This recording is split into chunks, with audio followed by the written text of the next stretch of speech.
1950s British family living room. Hello my YouTube family. Hello my UK family. Tonight we turn down the lamps and warm our hands by the fire as we remember family evenings in the 1950s. Do you remember the creak of floorboards, the smell of coal, or stories told by lamplight?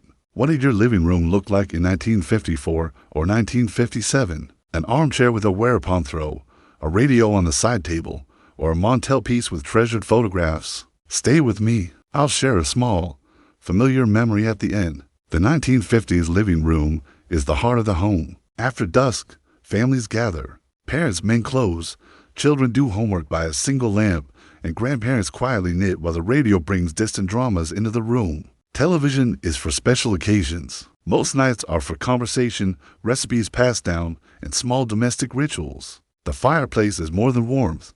It's where wrappers are opened, secrets shared, and comfort found. Furniture feels solid and familiar.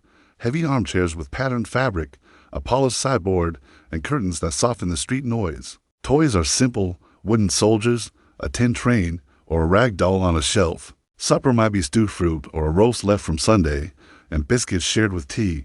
Pride and thrift means mending items and making small luxuries last. Neighbors visit, children perform little recitals, and the radio provides the evening's entertainment, news, comedy sketches, or music. The week's rhythm often centers around the family room, homework at the table, biscuits after school, and prayers before bed. Those small acts build family identity and a sense of safety amid changing times. My earliest memories are from the late 50s. We lived in a little terraced house in Yorkshire. My mom and dad slept in the front bedroom. My brother and I shared a room at the back, and the living room was at the front. When I think about it now, it was quite dark with two small windows either side of the fireplace. But it never felt dark because Mom would always have the lamps turned low when she sat down in her favorite chair. Dad would unwind in his favorite armchair, which was covered in a crochet blanket made by my grandma.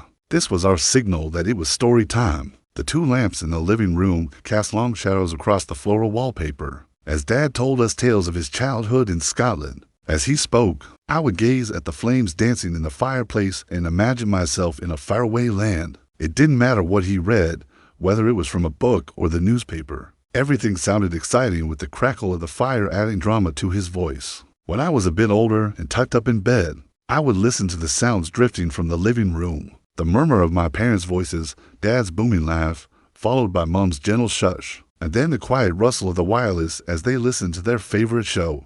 I knew they were talking about me. They would discuss some funny thing I said or done that day, and I would giggle to myself as I imagined them chuckling over my antics. Sometimes I would hear the clink of teaspoons on cups. That meant they were having their evening tea, a ritual they never skipped. To this day, the smell of brewing tea reminds me of those cozy nights huddled under my blankets listening to the sounds of my family. It wasn't just about the activities that happened in that living room. It was also about the things that filled it. There was the wireless, an iconic piece of the era, always tuned into the BBC Home Service. It was our source of entertainment, news, and music. The crackle of the radio, as my dad tuned in the station, was a familiar sound. Then there was the bookcase. With its dark wood and brass handles, it stood proudly in the corner filled with well-loved books. I remember poring over picture books with my dad, tracing the embossed images with my fingers. Each page held a new adventure. In the center of the living room sat a sturdy table. This was my domain.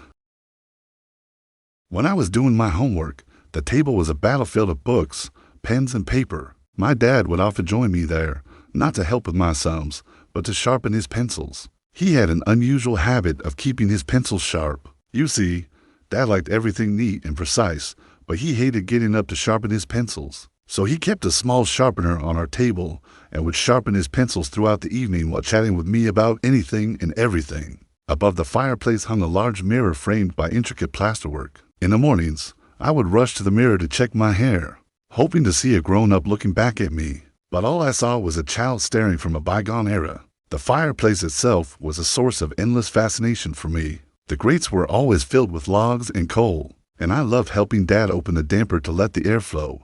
To a small boy, the roaring fire was both comforting and terrifying. The red-hot embers glowed like fiery eyes peering out at me from the depths of the hearth. One of my favorite memories of our living room is the Christmas tree we put up every December. It was a small tree, no more than 3 or 4 feet tall, but to me it was majestic. We would decorate it with homemade ornaments, popcorn chains, and brightly colored glass baubles. The tree twinkled with fairy lights, casting dancing shadows on the walls. Beneath its branches, I would place my carefully chosen gift from my parents, usually something small and thoughtful. I remember the excitement of Christmas morning, rushing into the living room to see if Santa had been. The tree was always the centerpiece of our celebrations, a symbol of joy and togetherness during the winter months. Our living room was more than just a room. It was the heart of our home, the place where family gathered to share stories, laughter, and love. It was filled with objects that held sentimental value, each telling a silent story of our family's history.